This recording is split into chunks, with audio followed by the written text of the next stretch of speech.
Good morning. It is Saturday, September 24th. This is Laura, and I am coming to you either on my Facebook page, which is Eat to Your Health with Keto Carnivore, or at my Eat to Your Health with Carnivore on YouTube. I also am going to share this over to Instagram. I got to get my rings. I was making jerky this morning, so I took my rings off. What I'm going to do today, because I do eat carnivore, if you are somebody who does keto or ketovore, this is a recipe you could also utilize if you have an air fryer. The one I have is the Ninja. I'm not sure what its little secondary name is, but it's a Ninja. Anyway, it can do all kinds of things. It can do rapid cooking, air fryer. You can do all kinds of things. So it's pretty fancy. It's pretty nice. But the Browns did reach out and say that the device that Frederick used to make his steaks is called a New Wave. So that is the next thing I'm buying, is a New Wave. I want to try that. So anyway, so if you are doing keto, ketovore, carnivore, the basics are you have to have really good fats in your diet. Fat in our body has to be there. Whether you believe in God or whatever else you want to believe in, our livers were put in our body from day one. They produce over 85% at most of the time of the free-floating cholesterol that's in your body. It was put there, and we survived millennia without eating plants, without having fiber, without having sugar, corn, soybeans, the rest of it. So we wouldn't have survived as a species if that wasn't the case. I'm saying there are some people out there that enjoy vegetables, can eat them, and they don't seem to bother them. And I say, good for you if you like them. I grow them in my backyard. I have a garden. My husband eats them. I do can them. Not for me. Not ever going to have another vegetable if I can possibly help it in my entire life. And I'm 52, so, hopefully another 40 some years I have on the earth. But anyway, back to the cholesterol. It's been demonized. It is a precursor for most of your hormones in your body, which might explain, the low cholesterol, low fat craze of the last 40 years. Everybody's walking around with a scar on their neck in their 40s, especially a lot of females that I know, and it's because their thyroid had to be cut out. If you don't have the cholesterol to help make some of these hormones, then you're just going to make it harder on your endocrine system. So 60 to 65% of your brain is made up of fat. Every one of your cell membranes is made up with fat. You have a sheath that is over your nerves, kind of like a phone wire or a cord into your wall, or a spark plug wire, same thing. It's got that insulation around that to prevent from the spark going outside of that and going to where it's supposed to go. That is called the myelin sheath, and it is a double layer fat. So all of the diseases that are from brain disease, lack of fat, getting protein plaques, getting calcium plaques, same with the blood vessel, those are calcium plaques. All of those things I believe can really be turned around. I believe I've seen it with type 2 diabetes, congestive heart failure, the whole 9 yards. I'm not your doctor. I'm not a doctor. I am a nurse. I have been a nurse for over 21 years, and I have seen this firsthand. I've also seen the other side of this where people have been doing the sick care of medications, trying to do things pharmaceutical-wise, and I don't see that as a good outcome. If those things worked and truly cured diseases, our numbers would be lower because people eat a lot less fat, a lot less meat than they did back in the day. 50 years ago, it was consumed, fat and meat was consumed highly. During the Great Depression, people survived with tallow and any kind of meats that they could get and whatever else they could raise, of course, beans, rice, all that kind of stuff. And if it comes down to it, you may have to. I choose that I will not do that. So I have some ribeye fat. I cut this up actually yesterday and just put it in the fridge because I wanted to do these little fat bites. So this is ribeye fat that I got from the butcher, and then I also have some ribeyes that I cut just a little bit off. I want to leave a great bit of marbling on there. But I'm going to make these into these, I did little bite size. And of course they'll shrink.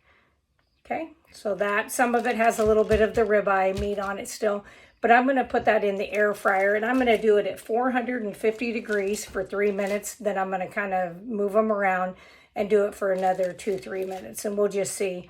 That's how long I usually do it, and they come out really good. So I'm going to get started. I already have my time set, and I also have the, I'm not sure if I can get these all on here with one, but if not, that's okay. It's a little warm in here right now because I have jerky in the oven. And the trick to doing jerky in the oven is you're supposed to leave the door open, which allows the moisture out of the meat to escape, which I had it that way when we went on our dog walk.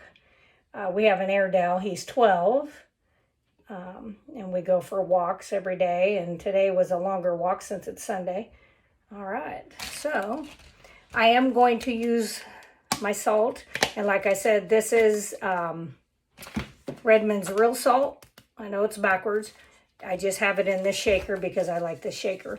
So I'm gonna do some salt on there, and because I really, really, really love their hickory smoked salt. Ugh, it's so good. I'm gonna put some of that on there, and I'll show you what this looks like before I close it.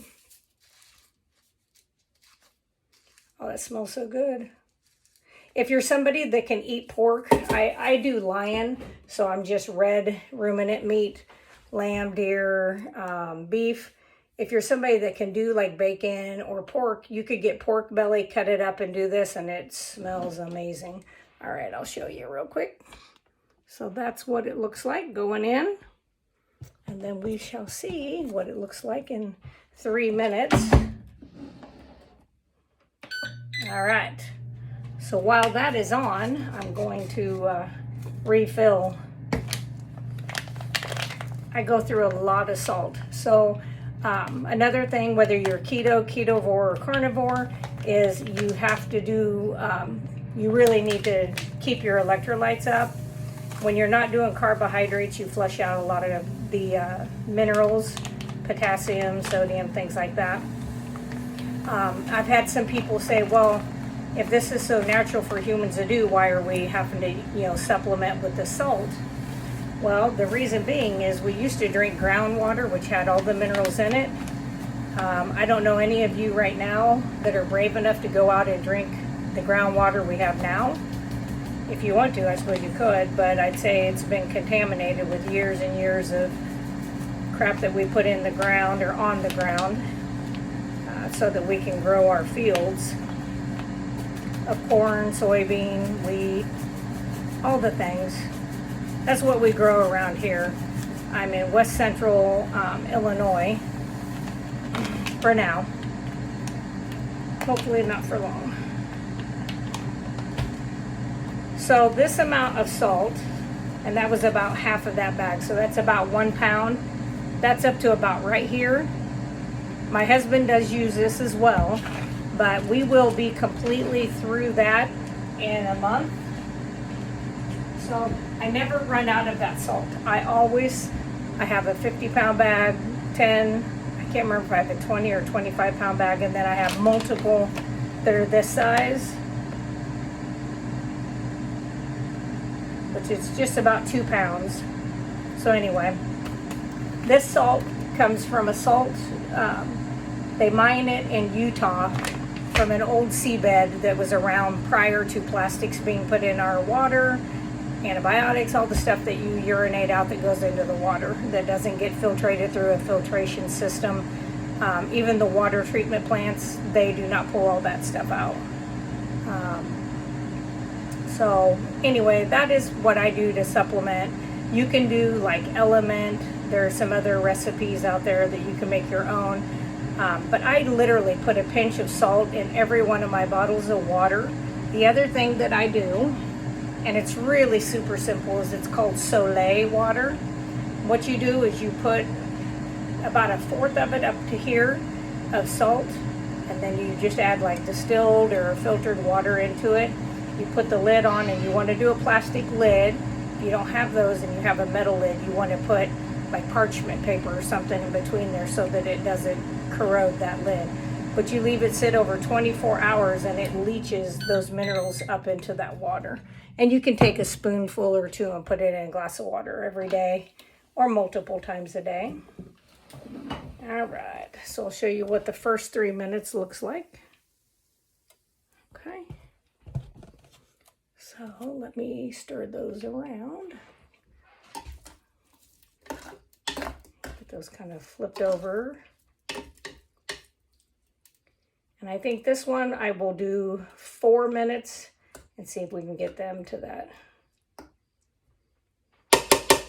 where I like to have them.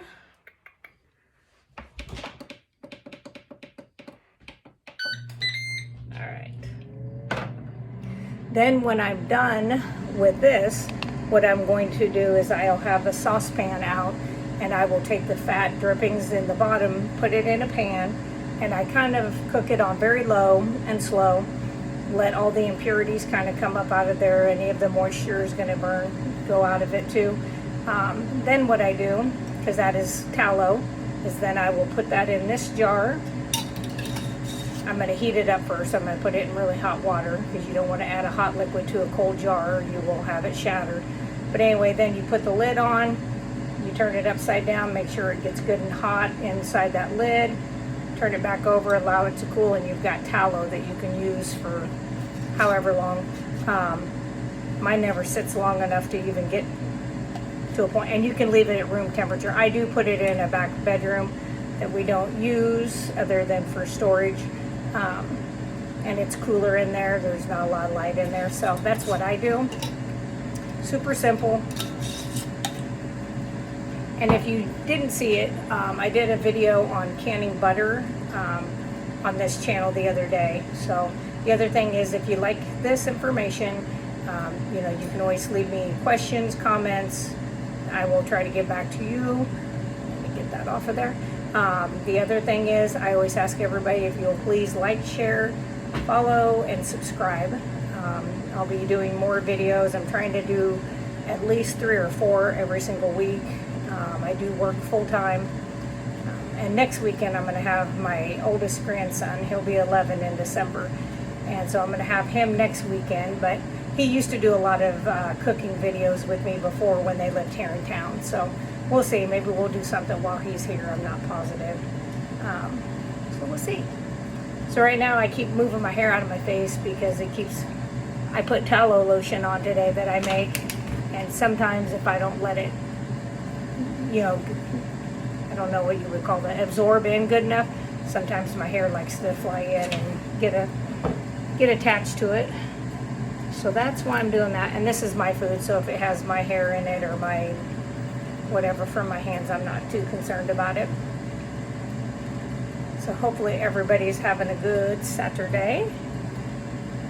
Right now we have a little bit of wind. It's not too bad out though. I think the temp was around 70, 75. So, and again, if there are some other YouTubers that I would like to have you go look at that are carnivore, I really like Ferrigno Freedom. I like Carnivore Backwoods, Alia Wells,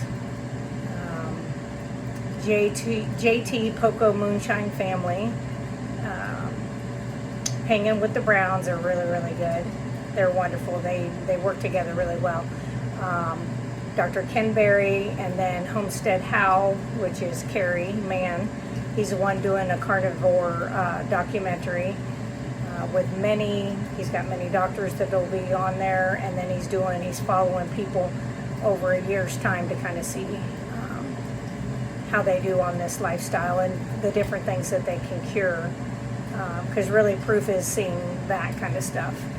When I started Carnivore over 3 years ago, I had already lost all my weight from keto from 1991 is when I started. Of course, it wasn't called keto. I just gave up everything white and 99% of the carbs. But it did help with hormones. It did help with my skin, especially my skin. No joint pain. I can run, I can kickbox, I can do all that, and it doesn't bother me. So, ooh, look at those. All right.